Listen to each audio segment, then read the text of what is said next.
So, hi everybody, Steve Cady here, and welcome to Bowling Green State University with our doctorate in Miyashiro and James. And it is a sunny day outside. We are now, I think, getting close to really good weather that we can go outside in shorts in. But some people, my wife would argue against that unless it's 90 degrees out. We have a wonderful panel of people that are thought leaders in the field of collaborative change, as I refer to it. And we're going to go through a process of listening to your stories and your thoughts on this field, best practices, inspirational stories, and your hope for the future, however you wish to share. And each person will share for about 15 minutes. And then what we'll do is we will then take a small break and people will pair up. Lisa will put the people that are guests here, not our panels stay in the main room. We'll put them into breakout. So you all here that are here visiting our guests online all around the world, you'll get a chance to go into a small room, a breakout room, and we'll all have a conversation around 3 questions in honor of Kathy Dannemiller, her 3 favorite questions when you break out. What did we hear? What are my reactions to what I heard? And what am I curious about, or what questions do I have? And we'll come back together after about 15 minutes, and then we'll spend about 45 minutes in a nice, relaxed conversation with our thought leaders that are here with us today. Mm-hmm. We have a wonderful group. We have Dawn. Thank you, Dawn, for being here with us. Dawn Warrick. Marie Miyashiro. She's here early in the morning in Hawaii. I'm so jealous. I was there for Thanksgiving. Right? Yes, and we have Tenneson. Where's Tenneson? I want to click on the thing up here to show Tenneson. I'm going to change the view on my screen so we can see gallery view. There's Tenneson. Hi, Tenneson. Thank you for being here, making time. Pleasure. And David, who remind me, I had a wonderful walk with David one time that was very transformative. And I said, and I wrote him a poem and sent it to him called "Walking with a Mensch." So I call him my mensch. And so I have wonderful friends that are here. Thank you all. Francis and I are collaboratively facilitating the experience. Lisa is our producer and director for all programming and online and so forth. So thank you, Lisa, for doing that. And I'm so grateful to you all for making the space for us to do this. When I sent the invitation out to the authors in the Collaborative Change Handbook and those that contribute to this community, instantaneous, within 24 hours, I had 25 people or more say, hey, I'd like to be there, and more said if time would permit. And they were so generous. And I said, let's make this a just-in-time conference. So we have created a just-in-time conference. We have something today, we have something tomorrow, we have something on Sunday, and then the following 2 Tuesdays. So we have a lot of wonderful thought leaders that generously want to be here and share with us. So I'd like to begin with, I think, Don, would you like to go first, or does anybody have a desire to go first? I'm more than welcome to do so. Yeah, that'd be great. So thanks, Don. So I'll turn it over to you, and then who would like to go after Don? Thanks, Marie. And then after Marie, rock, paper, scissors. David, you can choose.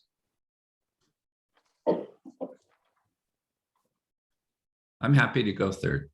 Third, thank you, Tenneson. And David, you'll go fourth.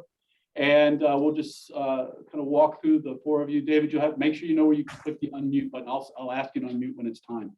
So with that, Don, big hug. Thank you. I'm so grateful. I'm so grateful for you. And I'd like to turn it over to you and you share with us.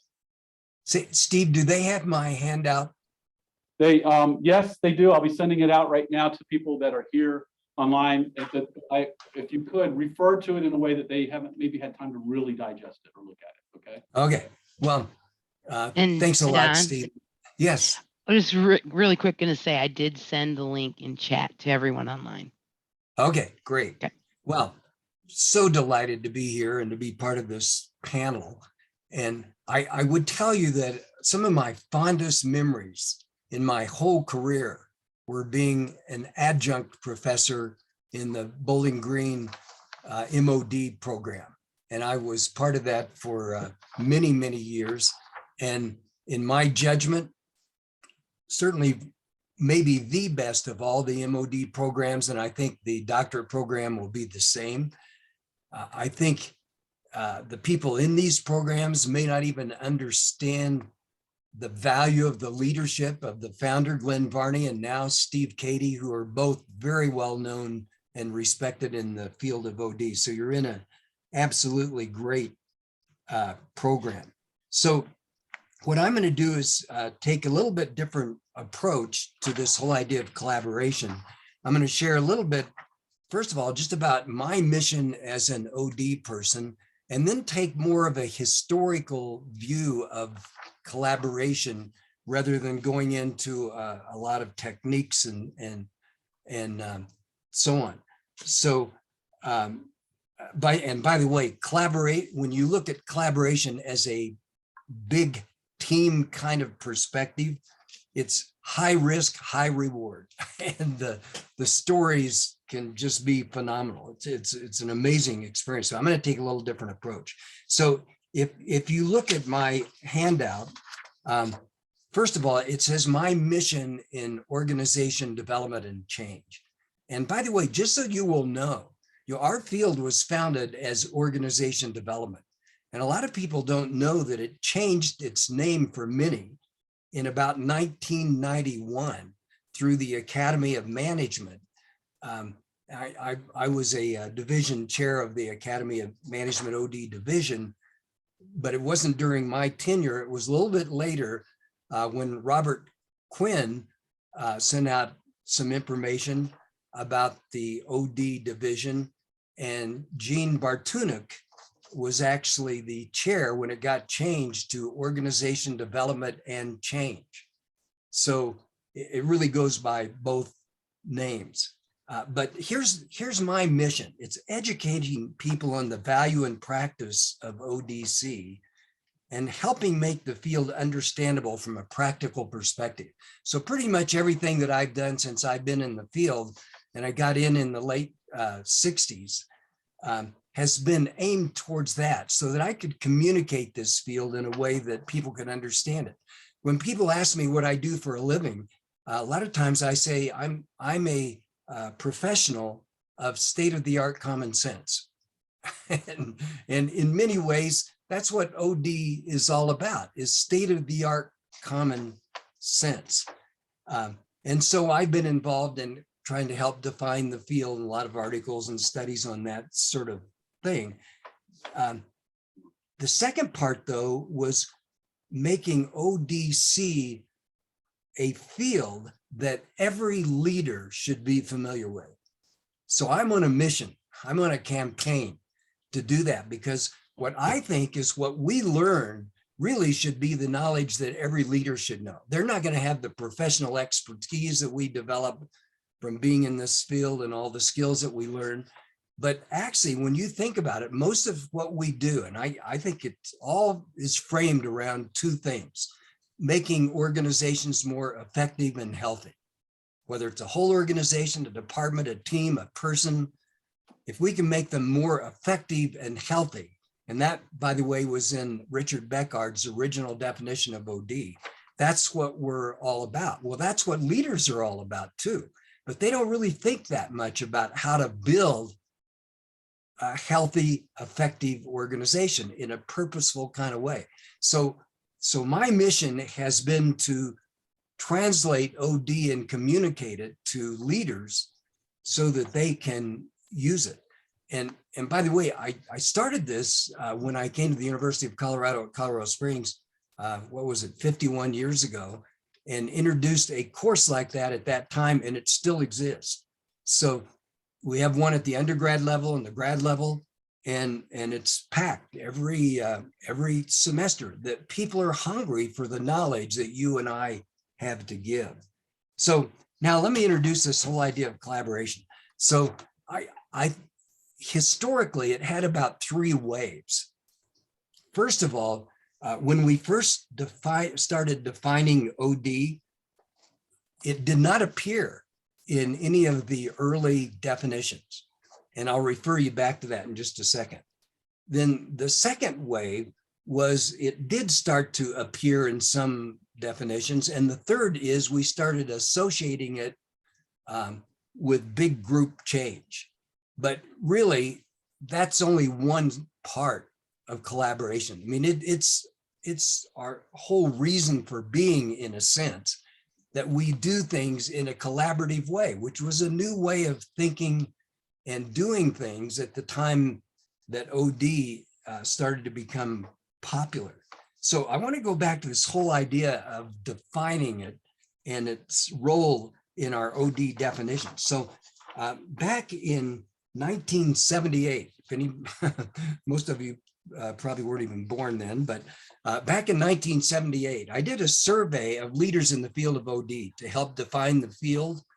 And participating in that, by the way, were people like Richard Becker, Robert Blake, Warner Burke, Wendell French, Larry Greiner, Gordon Lippett, Jane Mouton, Edgar Schein, Robert Tannenbaum, and a whole bunch of others.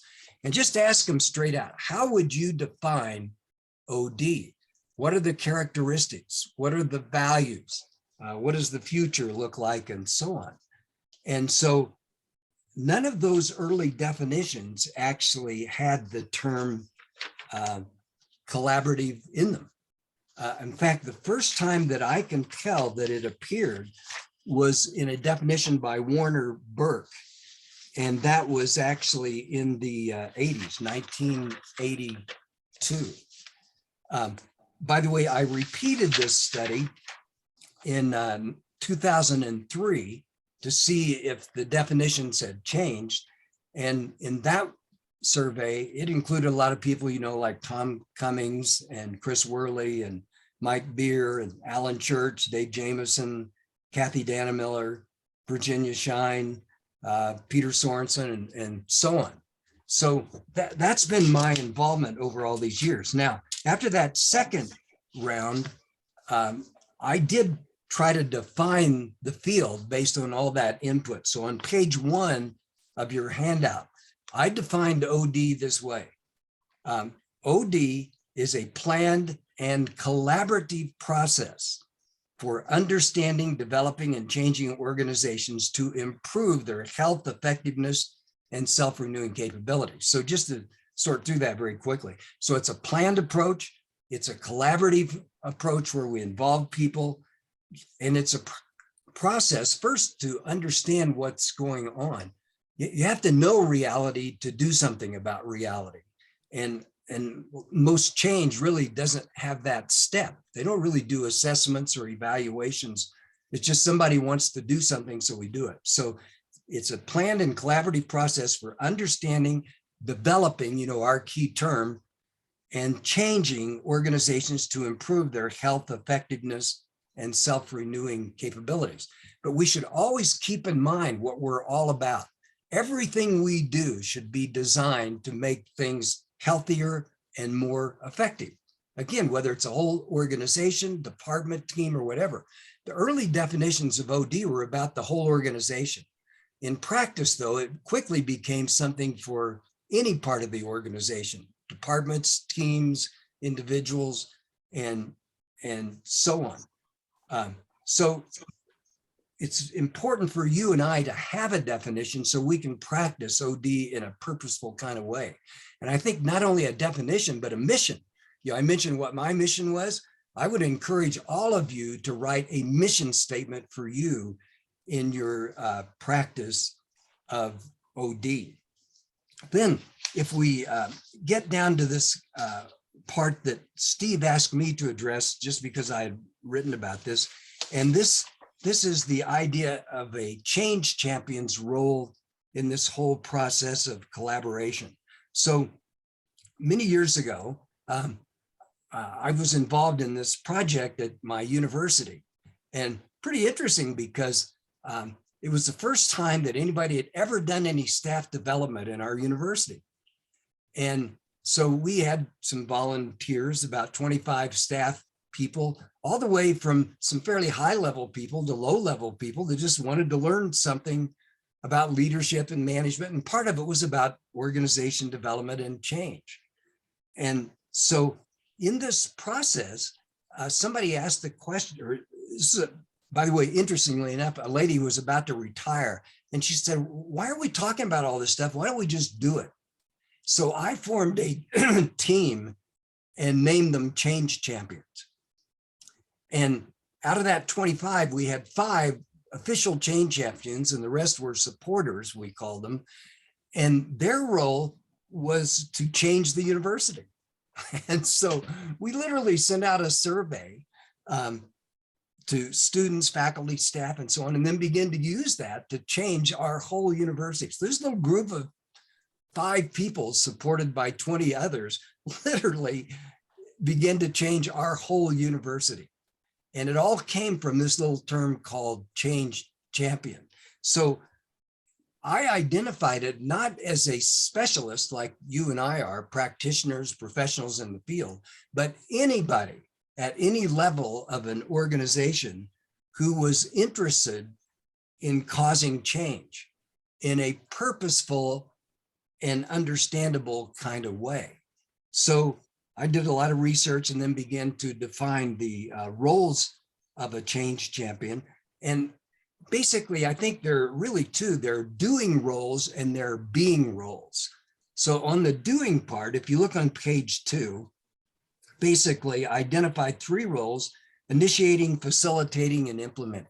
In other words, if you wanted to be a change champion, whether you were a leader or just a person who wanted to make a difference, first you got to initiate things, and then you've got to figure out how to facilitate getting people together. That's the collaborative process. To design a plan and implement a plan.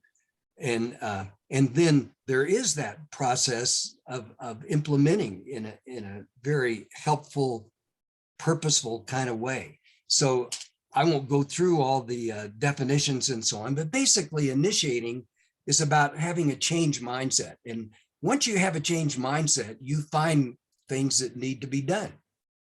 And so it's having that mindset, and then more of a leadership role where you begin to get people together, explore what needs to be done, begin to get a plan, lay out that plan, and so on. And it's much like we teach leadership. These initiators are people that really have a passion for getting things done and for getting people together and creating a clear and compelling vision of what we need to do and communicating it to people so that they can understand it and get involved. You know, all the things we've been learning about managing change. And by the way, I might add, I really emphasize this leadership role and what we've learned about leadership. And you can really boil it down to some pretty simple things. So when the book Good to Great was written, they actually found 2 critical things about being a leader that really surprised people. First of all, they had a strong professional will, which translates, they had a passion for excellence. And second, they were very humble. So they were approachable. You could be open with them, candid, and so on. So anyway, I use a lot of that to train people in being an initiator. Whether you are the person who actually initiates something or you support others, it's getting things started. And then the facilitating, where you gather people and groups and so on who need to be involved to begin to develop a plan, figure out what we're going to do, what our goals are, and also the whole managing change thing, and then implementing it. So again, if you're really interested, you can go back and read that article, but it's really 3 pretty simple roles. And the way I began to visualize this was we needed to develop change champions throughout the organization. In other words, this wasn't a change agent, a professional who we brought in all the time. They might be, and probably were, linked up if they were there involved with change champions, but it really was people throughout the organization that we could count on, involve in changes. Sometimes they were the initiators, sometimes they were just the people that helped others do things in an appropriate way that managed change effectively. So that was my vision, was to actually make this a commitment of an organization to have change champions throughout the organization.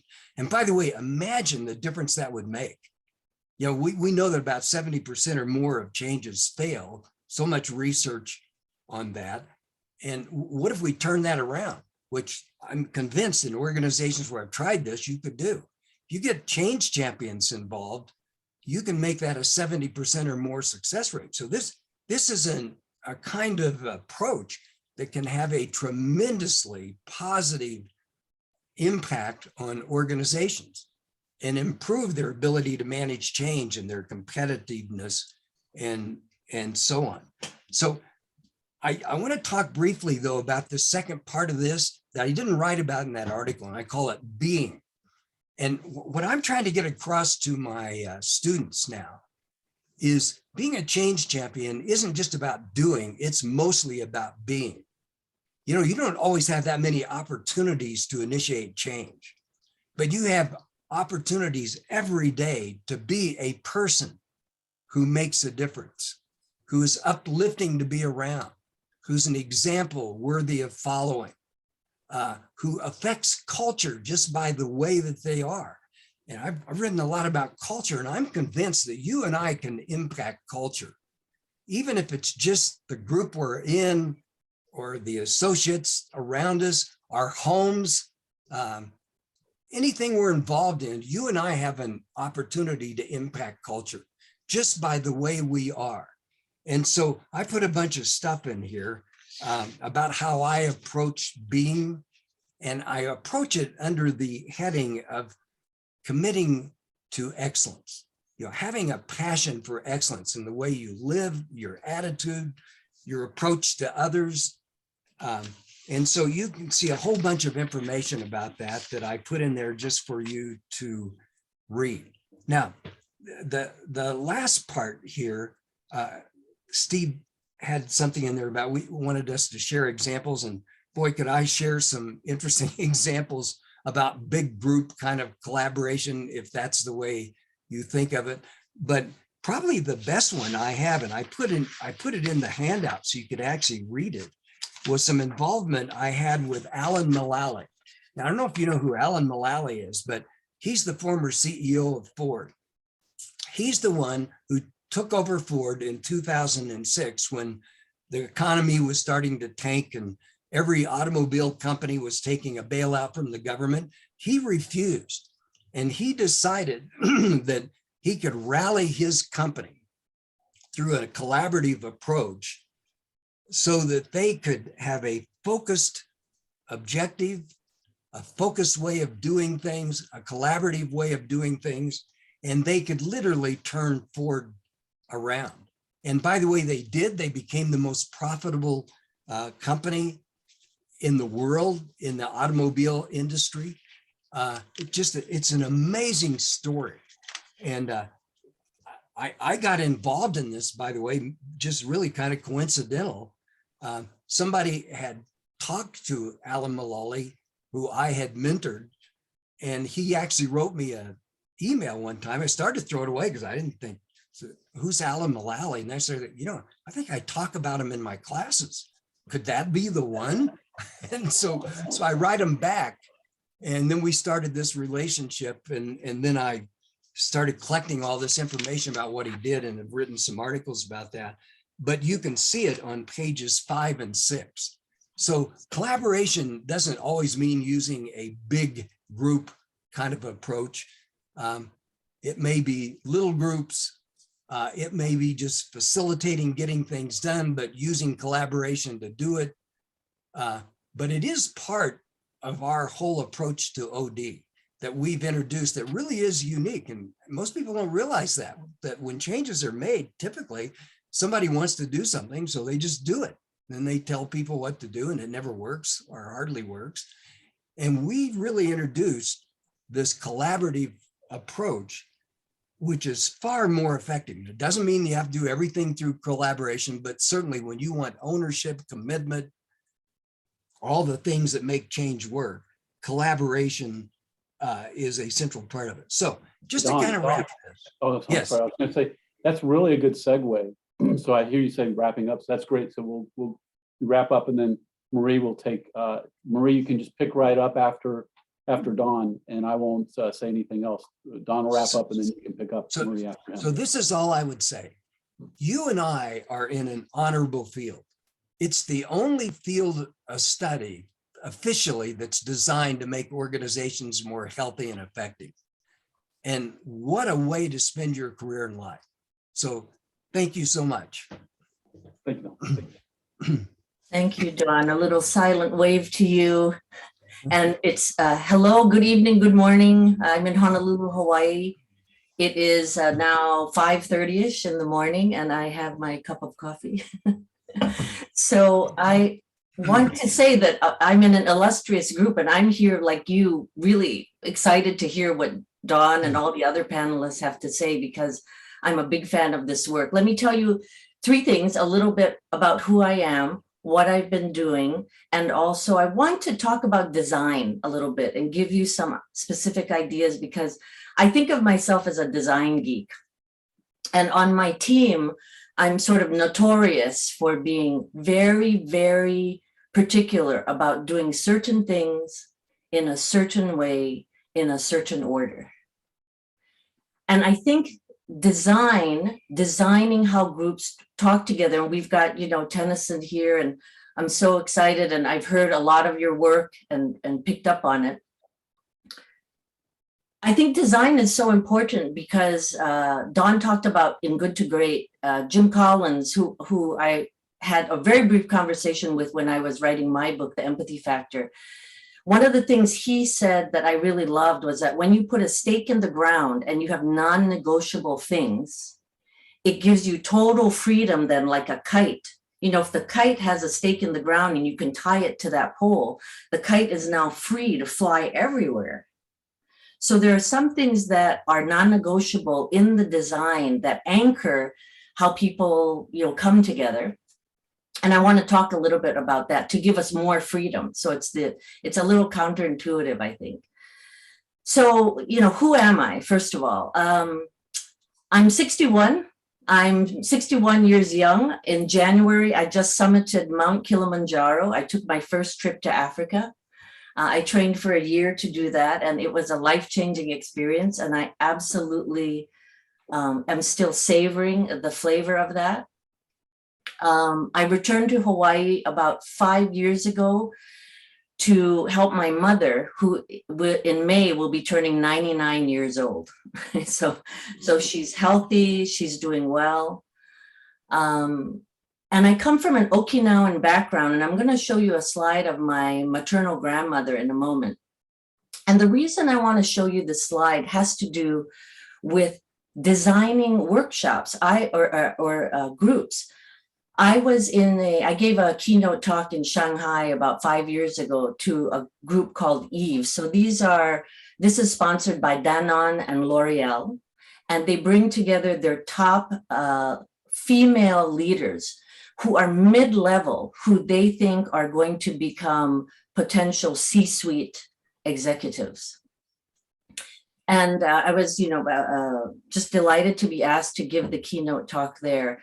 And for the first time ever, I saw an executive from L'Oreal introduce himself by showing a picture of him as a child growing up, I think in Czechoslovakia or Poland. I'm sorry, I'm showing my prejudice here, being all the way in Honolulu, because I know they're very different countries, but I'm not recalling exactly. But he was with his maternal grandparents. So here's this, top executive, N-1 from the very top of this organization. And he's showing a picture of himself as an 8-9-year-old with his parents, grandparents rather. And personally, I had never seen that before. Usually these executives, they're, trying to make themselves look very smart, very big, very influential. And I was really touched by it. And when I saw that, it gave me permission to do more of my own authenticity. And I would say, if there's one thing I want to say, and I may be an outlier here, but I think showing who you are and having the boldness, you talk about negotiating contracts and networking and all of this. I think, if there's one thing I learned later in my career that I wish I had learned earlier, it was to be more of who I was sooner in that first pardon my language, freaking meeting that I'm having with the client, you know? So that's number one. And let me just show you a picture of my grandmother, and then I'll tell you about the work I did with groups like Netflix, L'Oreal, Merck, you know. So let me just show you my grandmother. Here she is. Okay, so I think you can see her, yes? Yes. Okay, so this is my grandmother, Kame Shimabuku. She was an Okinawan shaman. So Okinawa are these little islands off the coast of Japan. They were their own country before they were conquered at various different times by Korea and then by Japan. And she was a shaman. So I used this in my workshops with this quote from The Little Prince to talk about the power of what's invisible. And I'm so grateful to Steve, to you, for meeting you. And I'll talk a little bit about how we met in a moment, because it was through the Change Handbook. But, you know, I'll tell you a very funny thing as you start to go out and do your projects and build your careers as facilitators and consultants. And this builds on what I think Dawn said, and I think, you know, Tenneson and others will confirm this, is that when people are given permission to be their full selves, they are so hungry for the opportunity, they will jump at it.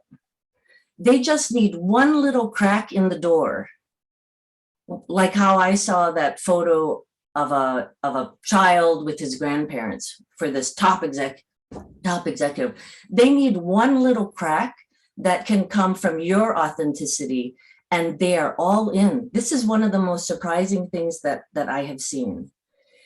And I'm so fortunate to be in this community, to be even considered part of this community, because I don't have the formal training as you all are getting, and that I think many of our panelists have.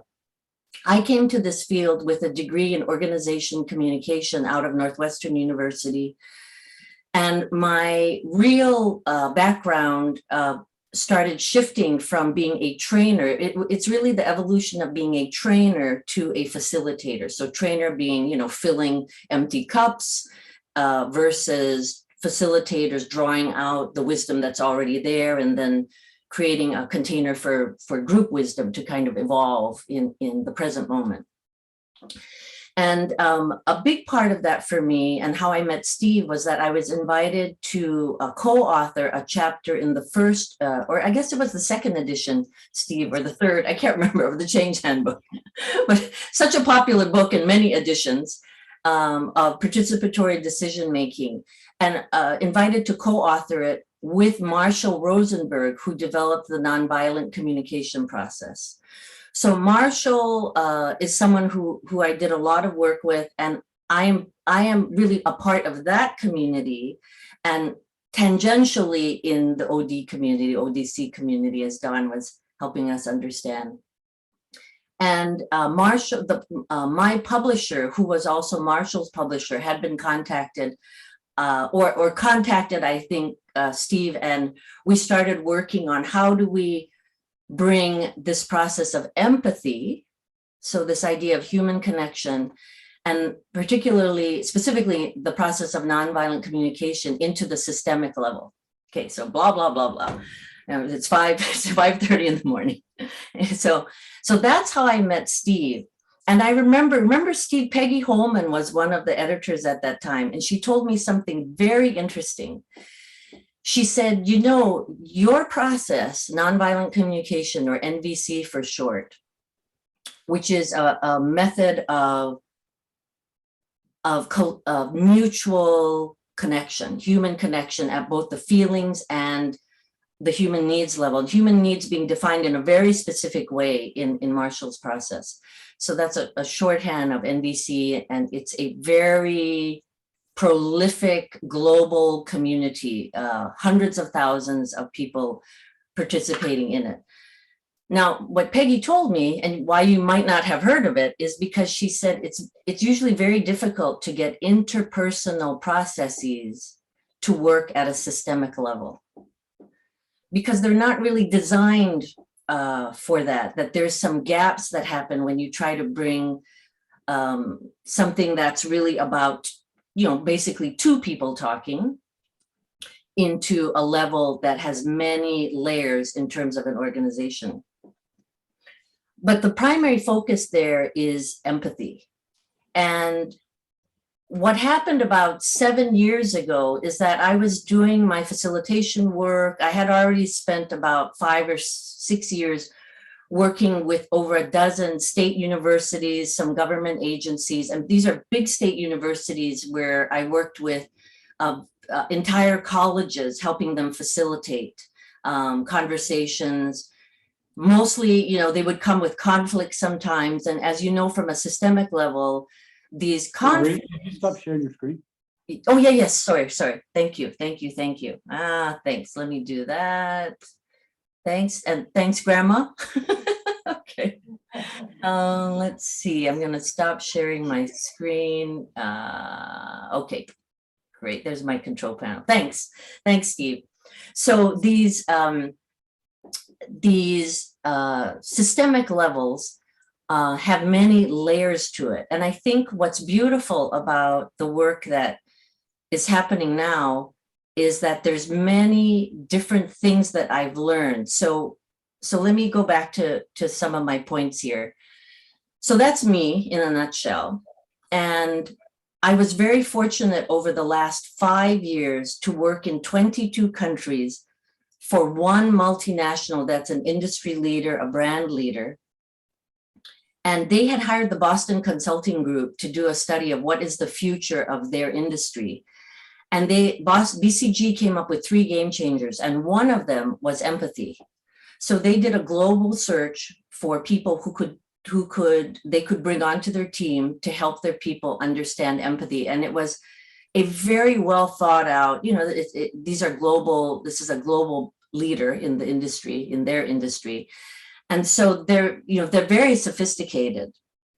And I got this email out of the blue. And at first I thought, this is just a joke, they wanted to interview 5 or 6 people. I was one of them. And it turns out that, our team was selected, and it's the pinnacle really of my evolution as a facilitator, because our charge and our scope was to develop a train the trainer program of people. So what Don, you were talking about, developing these change agents who would become then the human connection leaders in the organization. And yet it was, because this is a global brand leader, it was strictly tied to KPIs. So this is the other thing that I've heard, Steve, you talk about, which is like measure what you treasure. Like, it doesn't make a lot of sense to talk about human connection if you're not measuring human connection, because the quarterly in these publicly traded companies, and even the smaller companies, or even at a big state university, the KPIs that are kind of more left brain logical are going to win if there's nothing to counterbalance that. So I think that's the other lesson we learn, is how do you measure what you treasure in terms of the heart. So let me see, I've got about 5 minutes. So let me say a little bit more here about design. Leaders. So one of the things we did that ended up being kind of a happy accident is whenever the leaders, so we did, you can read about the process and all the design details in the current version of 3x3 empathy factors in the current, what is now the online version of the Change Handbook. So there's a lot of details there. But what we did that really worked was that we looked at how to do more peer-to-peer teaching. So we would set up the exercises and the facilitation, and we would tightly design to, sometimes the minute exercises so that they would talk to each other and be each other's coaches and leaders. And this is how we took processes. Learning empathy, for example, is usually done in groups of 20 to 40. But we were able to scale that, because this is a global multinational, to groups of 500 at a time. And it worked. it worked not because there were two of us facilitators on the stage. It worked because the design allowed them to become each other's teachers. And I think, and a big part of that was we always had the leaders of that country team or that division sit in the two tables right in front of the stage. The reason for that is I could see them.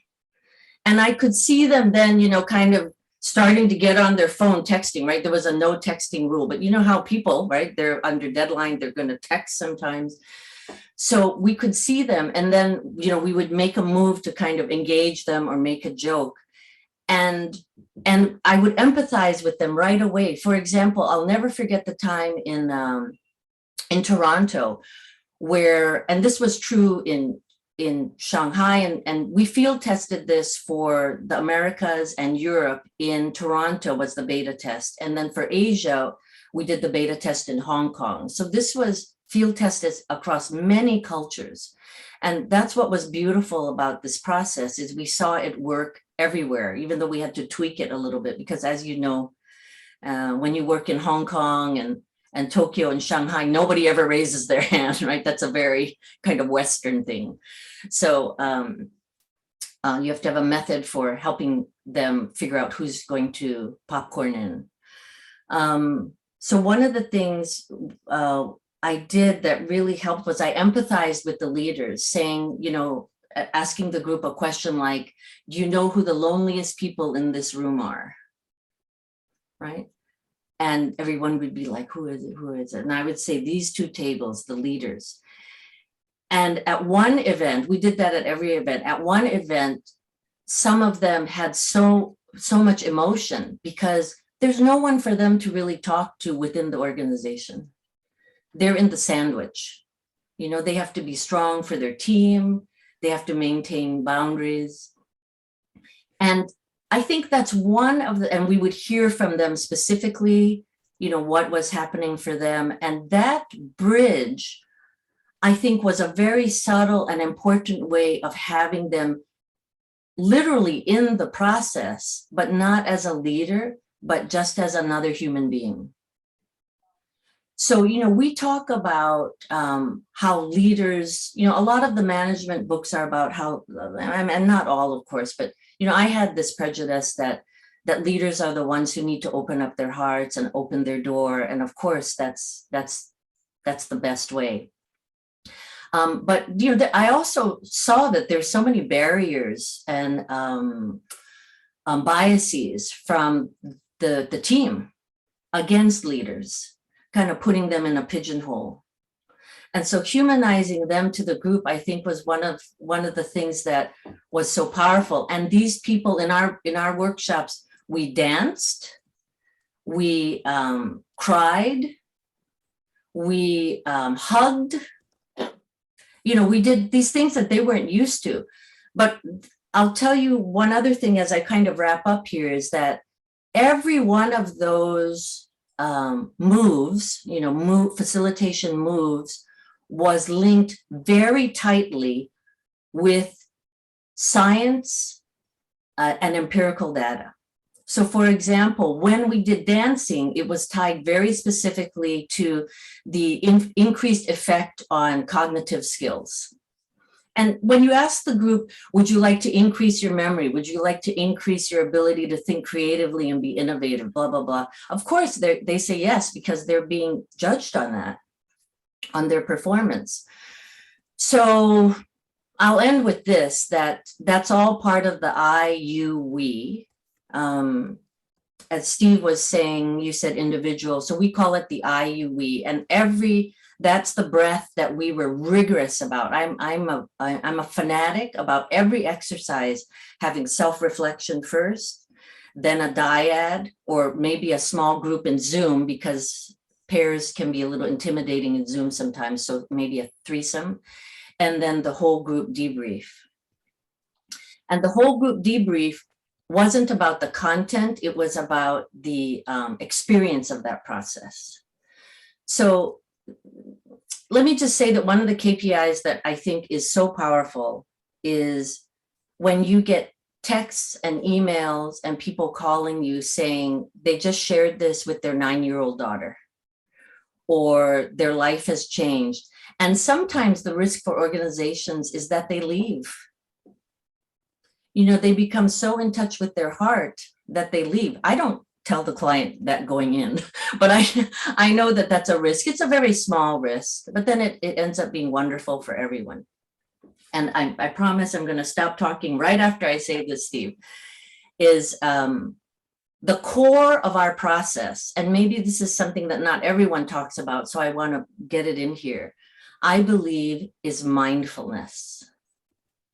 Mindfulness to reduce stress, mindfulness in self-reflection. So very early on, you know, with 120 people, 500 people, we showed the data and evidence about breath awareness, so breathing silently, and 500 people would breathe together silently for 5 minutes, and I would walk them through, you know, the kind of the gold standard of breathing techniques. There's many, but this one is just pure breath awareness based on John Kabat-Zinn's mindfulness-based stress reduction program. And that immediately shifted the room. We would do it very early on because it's a very intimate thing to close your eyes and be silent together. So I guess those are just a couple of the things I wanted to, highlight. There's more in the chapter, and basically I just want to go back to finish and say the more you can be yourself with the intention of supporting them, not for your own, like, let me talk about me, but that it relates to what they're trying to achieve. I think it's almost impossible for you not to have success, because one heart, their heart and your heart will become one, and then you'll be a we, and you'll figure it out together. So that's kind of what I have to say. Thank you, Marie. That's very nice. Thank you. Yeah, thank you. Very important. So glad to see you. Yeah, thank you. Thank you. And Tenneson. I'll jump in with some excitement. Hey, folks, if you need to like shake or just move your body for a minute or stretch it up like that, please do that. You know that we got to be in our bodies in the best of ways here. I am really glad to add in a little bit. I'm glad for what I heard in what you just said, Marie. And in a way right now, I'm following the yeses. And I can hear the yes of within me of, oh, yes, please let us invoke and invite authenticity with one another. I can hear the yes in the power of the invisible, Marie, that you just spoke also. Those are things that speak to my heart. A yes to the mindfulness at the center of things. And I would throw in the heartfulness at the center of things also. I know that I try to welcome these things in myself and in those that I get to be in a room with. And if I go back to Dawn, where you started, something about the narrative that is organizational health, boy, do I relate to that. And that's often me saying things. I'm a practitioner here. And that's me saying things with clients and the people that I'm working with to say, one of the things that I think we're trying to do here is to add a little health to who we are and what we're trying to do together. So I appreciate that organizational health narrative. I'm going to follow a little bit of what Dawn started with a mission also. And the words that I find myself repeating often is an invitation to improve who we are in our kindness and in our consciousness and in our flow with life itself. Those are alternative narratives that I find I want to bring into the room with people. And I know that there's a lot of narratives you can bring into the room, and it depends on need and circumstance and everything. But this is one of the things that I love to bring in. And I'm piggybacking, Dawn, on what you said. This is an honorable field. And I would suggest that us being able to contribute to this honorable field is a good thing. I'm really glad to be a part of it. And I'm glad to know that I have shoulders that I stand upon, people who have gone before me, and feel a responsibility also to evolve with or contribute to an evolution, an imperfect evolution as it may be, in our field, because it matters who we are and who we choose to be together and how we navigate the rather complex circumstances of our times. These are things that many of us have a heart for. And I'm glad to have a few skills that come out of the field of organizational development and organizational behavior and organizational change. I like to speak from what is kind of an edges of learning. I am a person that values so much principles underneath things, and then I can create all kinds of cool stuff on top of those principles. And so I'll add a few things because, Steve, I loved your invitation and the 4 prompts that you offered to all of us to contribute a few words. Some of my context here, and by the way, greetings. I sit in my kitchen. I live in Utah, 45 minutes south of Salt Lake City. It's an area where urban meets rural, mountain meets valley. All of that is in play. I love that spring is springing. Daffodils are out now.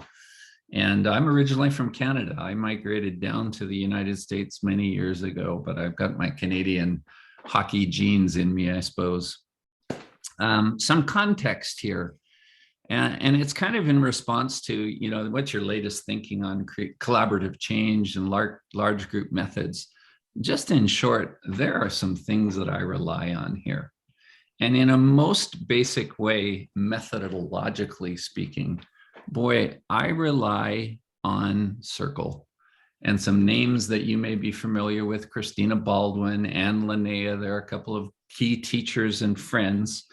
And over a 20-ish year relationship with them, I've finally realized, or come to realize, that, you know, in the essence of things, it's good for any of us to hone our essences, that in that circle process, sitting with one another, often knee to knee in chairs with some setup and invitation and everything, we are coming to ritualize listening with one another again.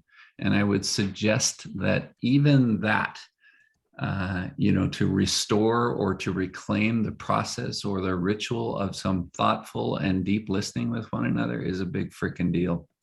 And people are hungry for that, as both Marie and Dawn have spoken previously here.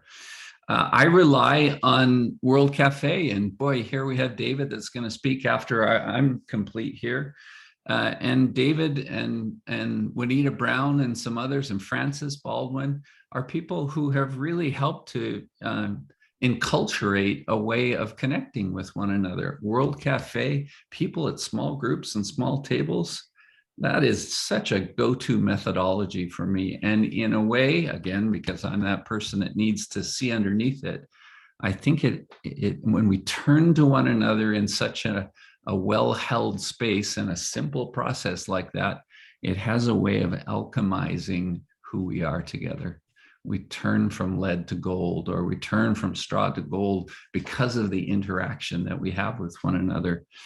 I rely on open space technology, Harrison Owen and a few others that have been a part of that field, to have a reliable bulletin board style self-organizing groups to be in connection, learning, experimenting with one another. What a good thing to rely on. And I've got some other people that are key. Art of Hosting is a community of practice that I do come from, that brings a lot of these things together and has created a few good worldviews and maps and models. Toka Mueller and Monica Neeson are a couple of key people. And I come out of a background of Meg Wheatley also. She's a key friend and mentor and person like that. So organizations as living systems is an anchoring kind of thing for me.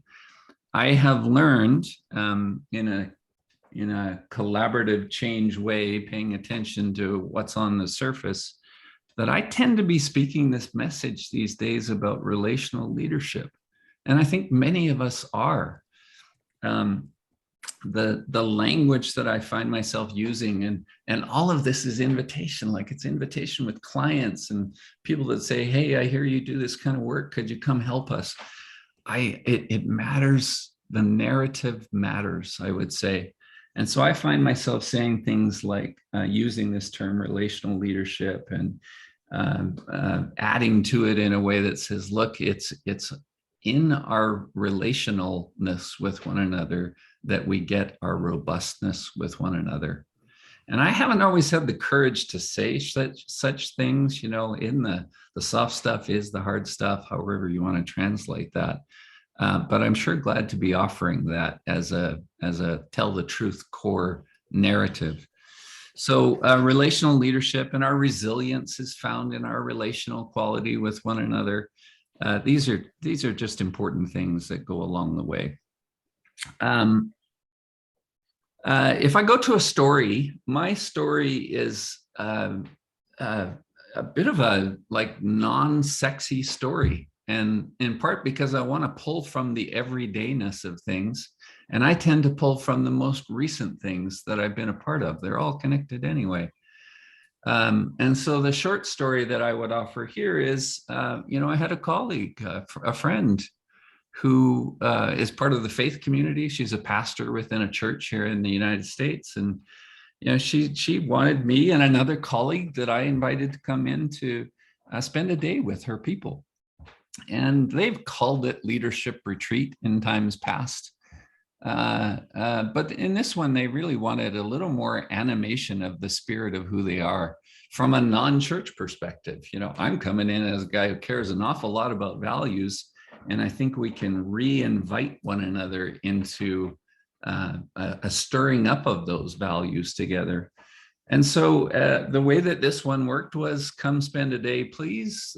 20 people that were in a room off-site to get out of their church and into a different location. And I, in a broad brushstrokes way, used a design that I use so often. And it has the shape of let us connect deeply, expand our thinking and our being with one another, and then bring it back in, like from divergence, converge it back in so that we might find a few key insights, practices, and even next steps. On that day, it looked like this. We make sure that we're going to have a check-in. We sit in circle with one another and invite each person to speak just in a little bit of voice, bring your voice into the room a little bit about how is it that you're arriving and what's one of the things that you care about as we come together today. And that little question, even about what is it you care about, that is so much about animating purpose with one another, building a spirit, a field, a feeling in the room, an energetic quality, if you will, that can move us in so many ways. It's not just brain food that we need with each other. I find much interest in my own heart, for that matter, in being able to be in a heart-filled space with one another. We move from that into a cafe process that David has had so much to do with supporting and encouraging in the world. But this cafe that can be framed around such basic questions. What's some of what's going well for you as a faith community group? And then another round on what are some of the challenges you feel? And wanting people, give people a little space to be, honest about their expressions. And then another round about, what's some of your hunches that you feel would help? I'm not trying to wordsmith the questions here, but you can feel the vibration of them. We take a break, we come back, and we do some open space to be able to invite people into a self-organized process, to gather people to, explore what they really care about, whether it be an idea or a next step. How fantastic is that? And then eventually to stop the day and bring them back into, so what's one of the things that you want to remember? Or what's one of the things that you want to make sure that you fulfill in the next week, month, or 3 months? it's a basic shape as a practitioner that insists on a turning to one another. And perhaps many of you will find yourself in that kind of experience.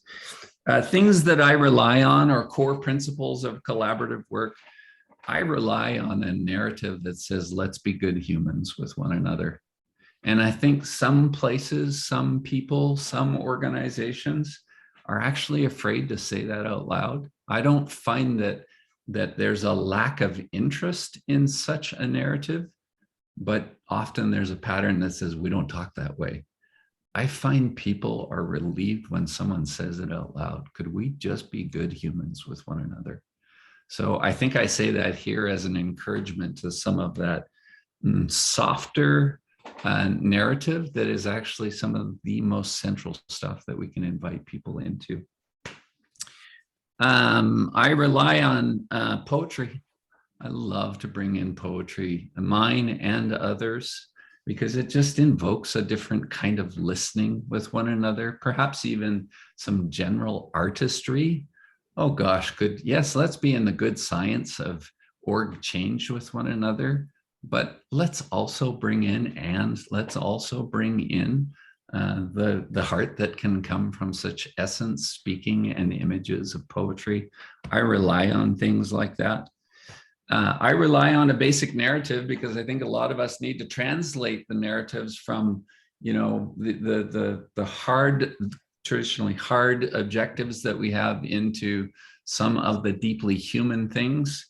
And I find one of the bridging narratives that I use a lot is, we're here to connect, we're here to learn, and we're here to experiment with one another. And if we start with that connection and then move it to learning, most people can relate to that. We want to be good learners with one another. And then from there, pay attention to what emerges as our experiments. That's beautiful stuff. I am committed to the deeply inner work, folks, also. There are lots of ways to approach change, and I'm glad that some people have the heart for one kind over another. I know for me, I am one who stands pretty clearly and resolutely in a resolved way that the deep inner work is also part of the deep outer work. Maria, I heard you speaking to some of that. So just beautiful to have that. Last thing, hopes for the future through collaboration.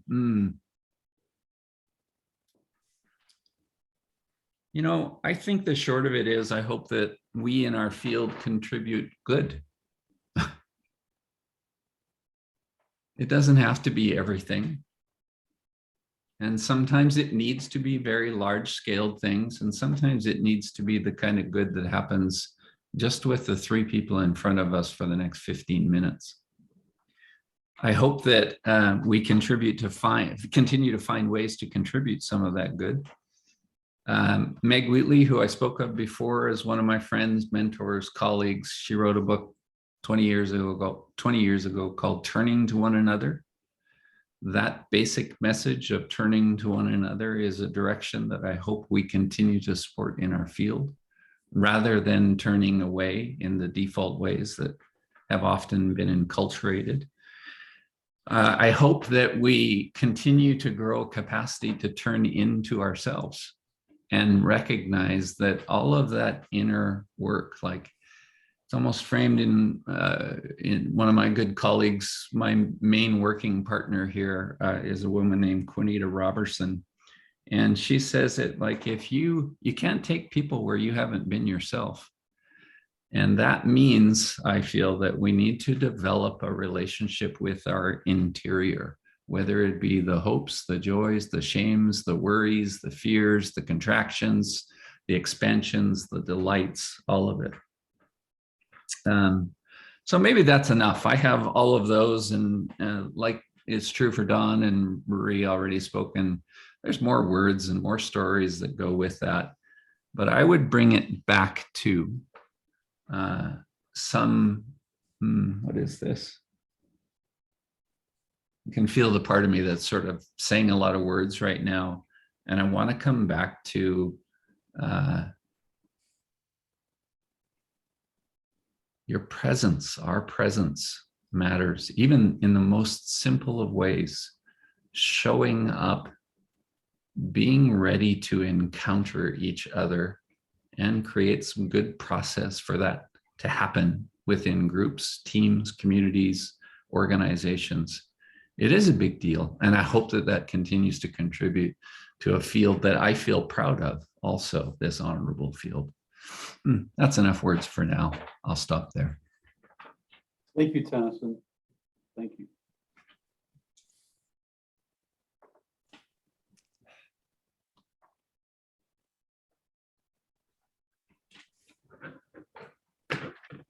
Hi, David. Thank you. Thank you, Tenneson. Thank you, Marie. Thank you, Don. Thank you, Steve, and Lisa, and Theo, and Francis, and everyone who's done the good work at Bowling Green. Excuse me. I'm David Isaacs. I've been inaccurately and inappropriately called one of the co-founders of the World Cafe with my partner and wife, Juanita Brown. We did not create the World Cafe. We found it together. It was already present. And the notion of turning together, turning to one another. Meg's book, actually written at our home about 15, 20 years ago. I always thought the word conversation meant with verse, but Meg had a better definition. The real definition of it is turning to one another. Now, some people would say that's a meme, but I have some resistance to the word meme because it reminds me of an English child's story, nursery rhyme. This little piggy went to market. This little piggy stayed home. This little piggy had roast beef. This little piggy had none. But this little piggy went me, me, me all the way home. And so, my dear friends, if all you heard was me, me, me going on home, you would be articulating the consciousness of individualism that's been with our culture all the way since the Renaissance. The me, me, me. There's nothing wrong with individual learning, individual growth, individual possibility. But there's another word that got coined in a dialogue that we held here at Millie's Mountain in North Carolina, near Asheville, on the whole notion of cross-generational learning and possibility. And one of the reflective graphics people who we've had the pleasure of working with over time, I said, what you've drawn up there is a meme. And she said, David, that's not a meme. That's a weem. A weem? What's a weem? A weem is we and me. We and me, the togetherness that you heard Don talk about and Marie talk about and Tenneson talk about. We are all equal regardless of age or stage. I barely graduated with a BA degree and have had the privilege of doing a lot of work in universities over the years, always tied to a PhD who would speak for me and have me be present. So there's a philosophy here. I think it was Reinhold Niebuhr who coined the Serenity Prayer. But guess what? Well, I'll let you guess after I read it to you. It says, God, grant me the serenity to accept the things I can't change, the courage to change the things I can, and the wisdom to know the difference. I hear the me in that. There's nothing wrong with it. It's wonderful. But now hear it this way.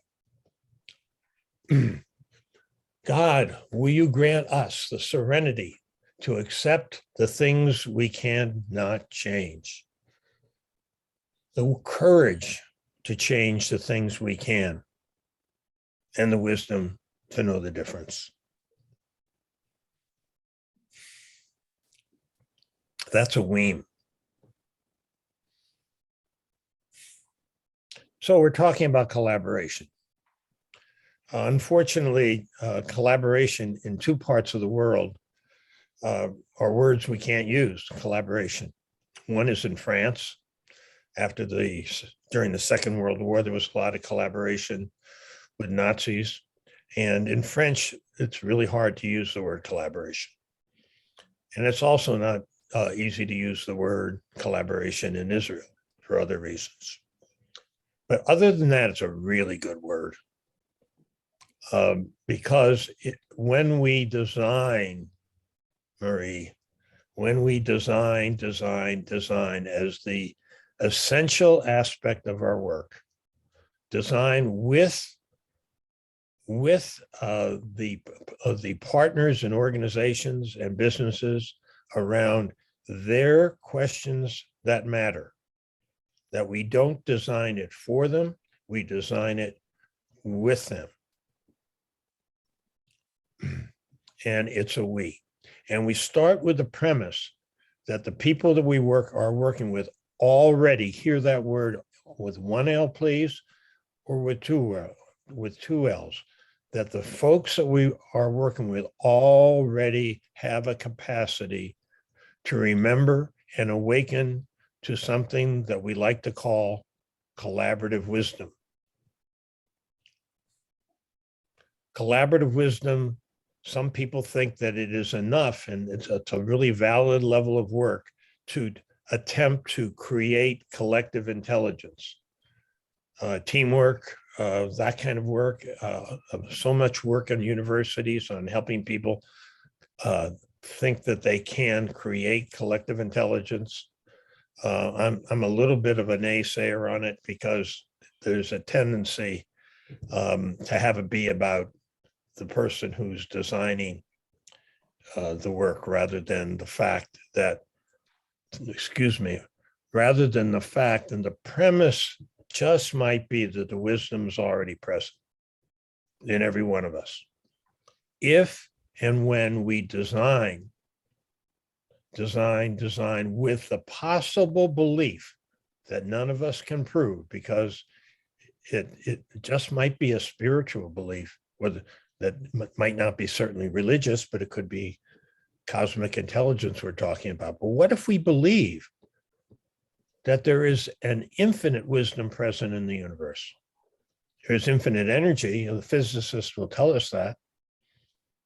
Is that energy convertible to wisdom? Carl Jung talked about it, about the possibility of awakening that way. So there's a wonderful guru in California by the name of, if I can remember, I don't forget anything, but sometimes I don't remember. A wonderful guru in California by the name of Swami Beyond Ananda. And Swami says the work of the world right now is not about creating knowledge alone, which is important, creating learning, but about upwising. That's his term. What if we have the capacity to upwise to a sense of collaborative wisdom, to remember? And so here's the story. The World Cafe, which showed up in our living room in California 26 years ago, and that we saw, and Juanita wrote her doctoral dissertation on it, which is absolutely a wonderful gift. Our book is now in its 25th year.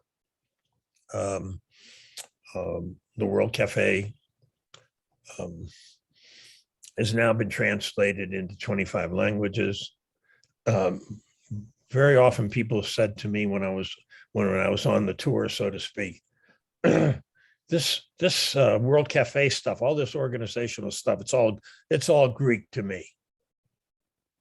And I said, no, it's not Greek. What it is, it's just real simple. We all can remember how to do this and practice it. It's already in us, the capability to design, convene, and host conversations around our most important questions. It's already present.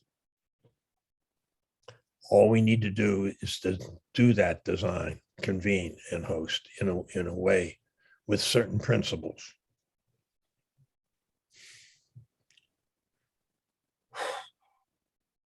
So I'm an outlier.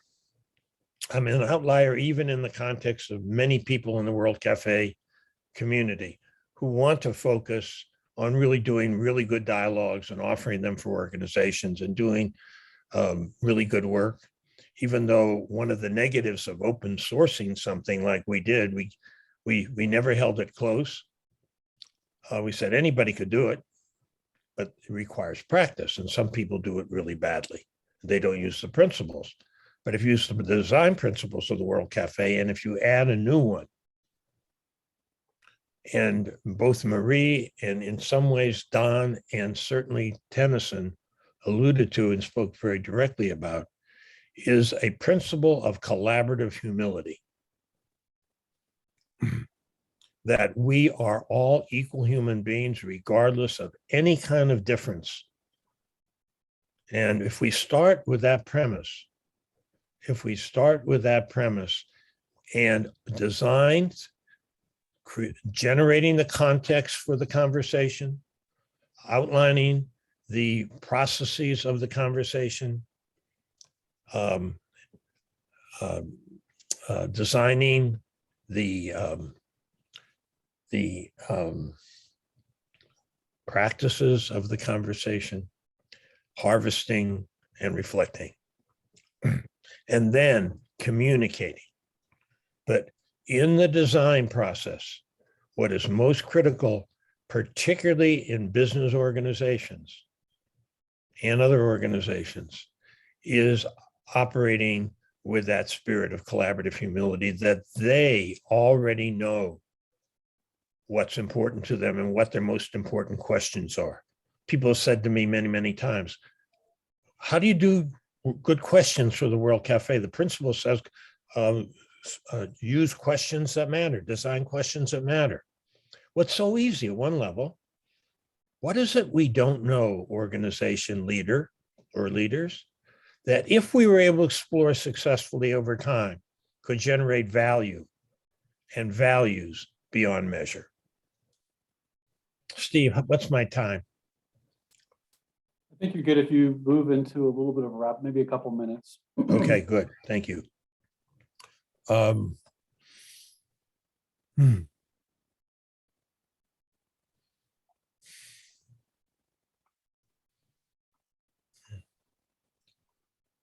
Let's take 10 more seconds. Breathe all this in. What Marie and Don and Tenneson and I have offered to you. And see that they're just in the four of us. If you added up everything that we're able to share with you, we're a lot more than four. A lot more than four. We've done World Cafes of over 1,000 people. And it's miraculous if they're designed well, the wisdom that people come up with. It's already present. So one other quick thing. Tom Johnson, this has to do with the addiction to measurement. There's nothing wrong with the science of measurement, but measurement alone is not enough. What's required is being able to tap in to spirit, to that which we don't know, that we believe that by being in that kind of a conversation and adding natural systems principles, including natural systems language. Don't consider not using mechanism is one example, or vehicle, or leverage, or catalyst. Find the way life works. So in wrapping, my mission statement, thank you, Don, for leading on this, is to be a practitioner and a co-learner in a field of awakening collaborative wisdom and supporting people and remembering that we already know how to design, convene, and host our conversations. It's an egalitarian bit of wisdom. Tom Johnson said, as an accountant, he said, there is profit beyond measure in this book. The head of one of the man who created activity-based accounting, profit beyond measure. So my last words are, what if God is granting us the serenity to accept the things we can't change, the courage to change the things we can, and the wisdom to know the difference. Thank you, Steve. Steve has been a brother in my life for a long time, in many, many ways, certainly in the Mankind Project as brothers. And it's always a great honor to be present at something that Steve and others there at Bowling Green are doing. And I bless all of you. Thank you.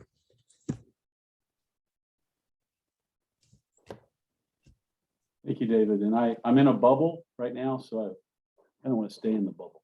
So thanks for transporting us into a little piece of heaven and a little place that we can all sit with you. I really feel that we're in a special place right now, energetically and physically, and through. So thank you. What we're going to do now is we're going to take a little break, and I'm going to pause, and then we're going to come back and have a conversation. I'm going to go ahead and pause the recording. So we're back, and we're going to have some conversation, and Tenneson has to head out. And so I'd like to open it up for just some reactions, questions you have. And if you have anything for Tenneson before he goes, please feel free to ask it before he goes. And we'll go for another 10 minutes, and then we'll wrap up. So anybody want to jump in and share anything? I just want to say one thing before Tenneson leaves, and I just experienced it as we were talking. If you notice, the greatest handicap to communicating the things that we are trying to talk about is language. So as soon as you say a word, it triggers, humility triggers something in someone that may not at all grasp what you're trying to say. So I'm always aware of the limitations of language. Sometimes you have to dance.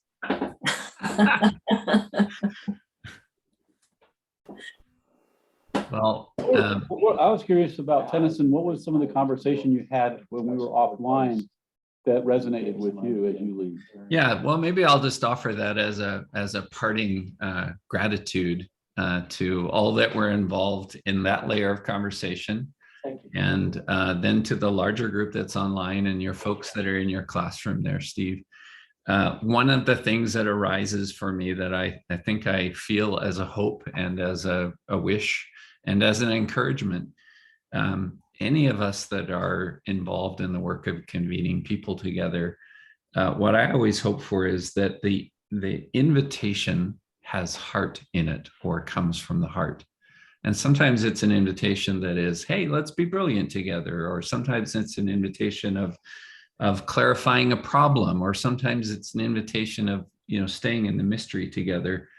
I find that I continue to learn that I want to invite extraordinary things with one another. I want to call that out. And so as not to have that slide into some overly macho, direction, unintended macho direction, I think we find the extraordinary in very ordinary moments. And I want to offer that as an encouragement to anybody who's in this field of working with others and trying to bring out the best of, which sometimes mean we just need to witness some of the shit and the hard times we go through. But calling out the extraordinary and knowing we can find it in the ordinary of things. I hope that's what many people practice together. Thanks for all of that space Yep. today.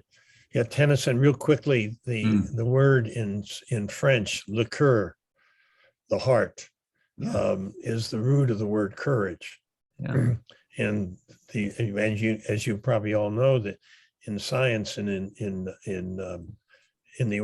body and the organism, the heart itself literally has neurons that are very, very similar to neurons that are in the brain. So the notion that the heart knows, even though some people want to only relate to the stomach, is that the heart does know, particularly if we dance in a collective heart or collaborative ones. Wonderful seeing you. Thanks all, and thanks for that, David. Thanks, Yeah. Steve, for calling it all together. Yeah, thanks, Tenneson. More to come. Okay, be well. You will.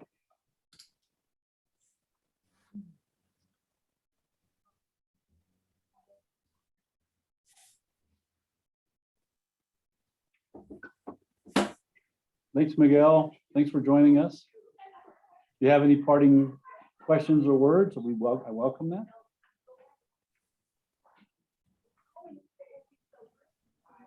You're muted, Miguel.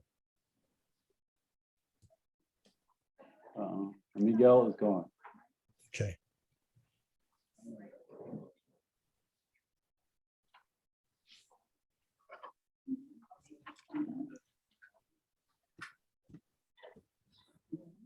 So it's open for conversation or questions. Anybody who has a question? Had one? Yeah, I had a question.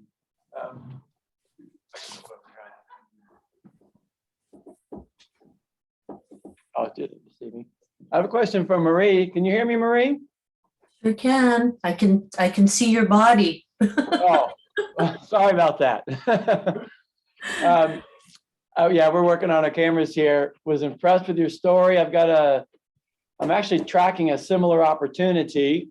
Maybe not quite on the scale of yours, but when you made the short list, my question to Steve, he took a guess at it, and I'm wondering, what was it that tipped the deal your way? That's a great question. And I loved the way that first meeting went. It was because they were in Europe. I was doing an online interview, and thank you so much for the question. And what I told them was, it doesn't matter if you hire me or someone else. Would you like to know the 3 most important things I think you'll need to make sure happens and doesn't happen to make sure empathy is authentic and not a manipulation and a technique? And from the moment I asked that question, Steve, all I could see was the top of their heads, because all they were doing was writing. So, in some, I can't remember which OD work it was, but on a humane level, I was wanting to protect the integrity of empathy, because salespeople teach it as a technique. It's a neurophysiological method, so you can use it as a manipulation. There's no question about it. So there's ways to protect against that. So I gave them ways to do that, because I didn't want them to be manipulating people. That's not human connection, number 1. But number 2, not as a manipulation, but just as a courtesy, I already took the role of their consultant and their partner, and they took the role of partnering with me. So neurologically, we were already a pair. Yes. We were already together, and I was totally sincere. If we got the project, great. If we didn't, Lord, please help them to make sure these things happen, so that it doesn't become, a project that could be damaging, right? It can be damaging when you teach people how to manipulate other people's feelings for the sake only of making a monetary gain. I love that. Yeah. Great. Marie, what I would offer, Yeah. not in absorbing your story, is that you listen. As you listened to them, you got very clear with them about what was the purpose, what were they trying to achieve. Yeah. So that clarity of purpose and co-creating a clear purpose in what they're trying to achieve together with you. Yeah. And in clarifying that, you offered, let me give you 3 things that I think are important to do to achieve that purpose. So you just very quickly connected purpose to action. And I think they're seeing that connection. At that moment, they're like thinking, well, I don't want you to leave. Yeah. Well, and you know, one other thing, Steve, you reminded me that I want to say is this is a global retail brand. You almost certainly have one of their brands in your home. But I was the only person of the 5 or 6 that they interviewed who actually mystery shopped. I went to one of their stores and I became a customer and I bought some of I didn't want to buy their stuff, but the gal was so good, I ended up buying stuff. And I told them I did that. And they told me later that was a real game changer for them because no one else did that. You know, I mean, I had to go drive to another city to find their store because there wasn't a big one where I was. And so I became their customer. And I spoke kind of from that point of view, and they were very interested in that. And it turns out our whole project then became around mystery shopping so that we really were talking from their experience, not from what we thought we knew. So I think those 3 things, Steve, and thanks, Steve Katie, for reminding me about the mystery shopping. That was probably the biggest thing, honestly. And then the tips. Yeah. Oh, wow. That's great. Thanks for sharing that. Yeah, I'm particularly attached to the collaborative arts. And the other thing I like that you said was that what you did, you know, the dance, the movement, anything you did do that maybe didn't land on the left side of their brain in a more linear fashion was backed up by the empirical, by the science. This is why we're doing it. Don't panic. You know, we're not getting corny here with you. So loved hearing that too. Well done. Thanks for the question and best wishes to you. Good luck with that conversation. Thank you, ma'am. Thank you.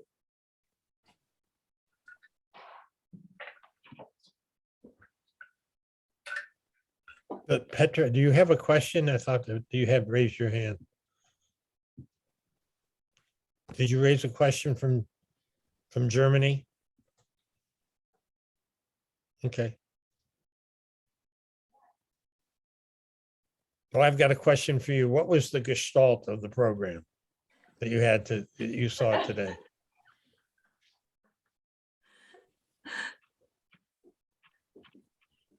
You're there. So Go. you're asking us? Yeah, what was the gestalt for you of what Steve designed with Linda, with Lisa and others?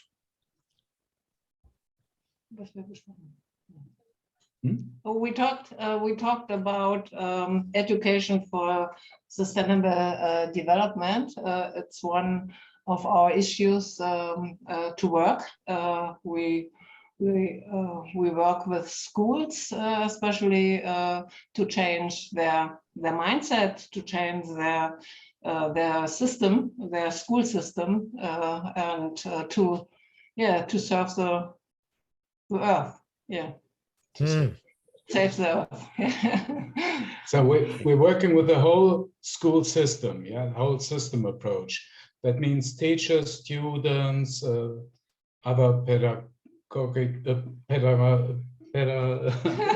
social workers, for example, and neighbors of the school. So we see that as a whole system. Parents, yes. Parents, of course. Parents Forgot to put those parents. Yeah. Wonderful. So was this an answer to your question? Well, the question was, knowing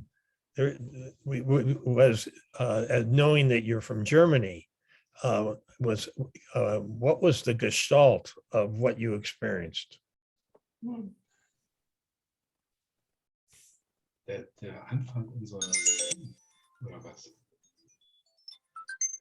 The essence, the core, the meaning. Well, when I've been a young man and studied in Berlin, I studied computer science. I met Bob Jung, who was a famous speaker in the 60s, 70s. And well, he gave me the methodology of,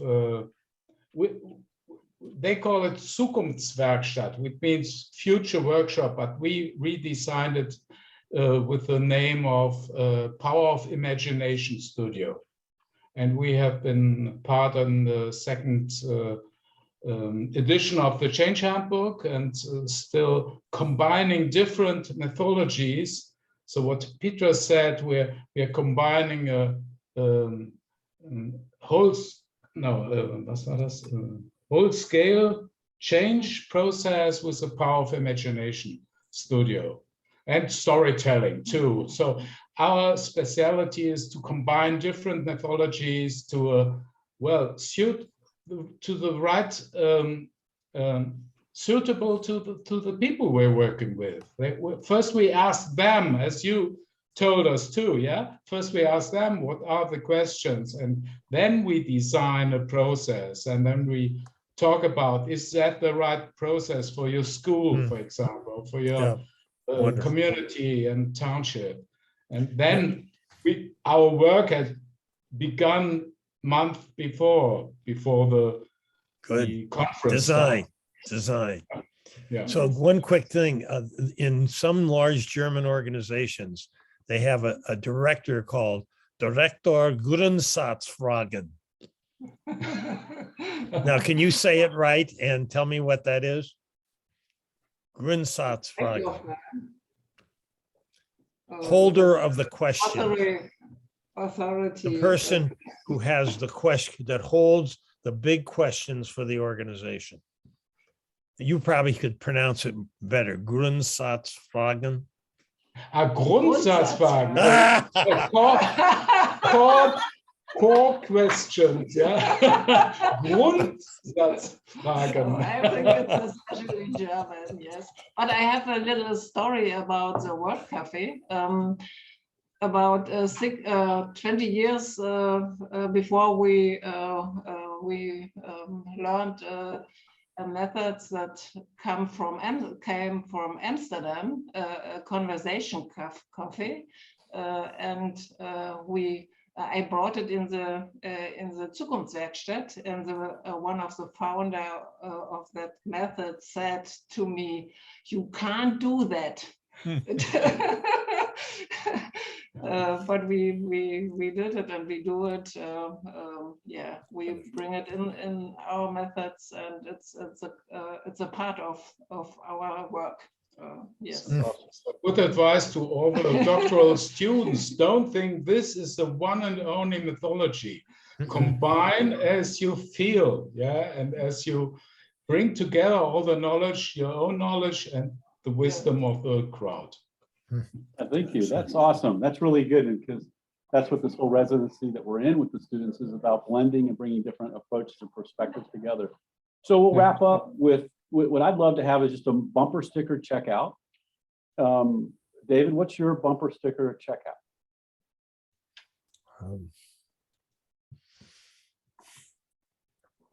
Yes. Gotcha. Love it. And Dawn, what about you? I would just say that you need as much preparation in being an uplifting, high impact person as you do in learning skills. Right on. Right on. Thank you. Thanks, Dawn. And Marie?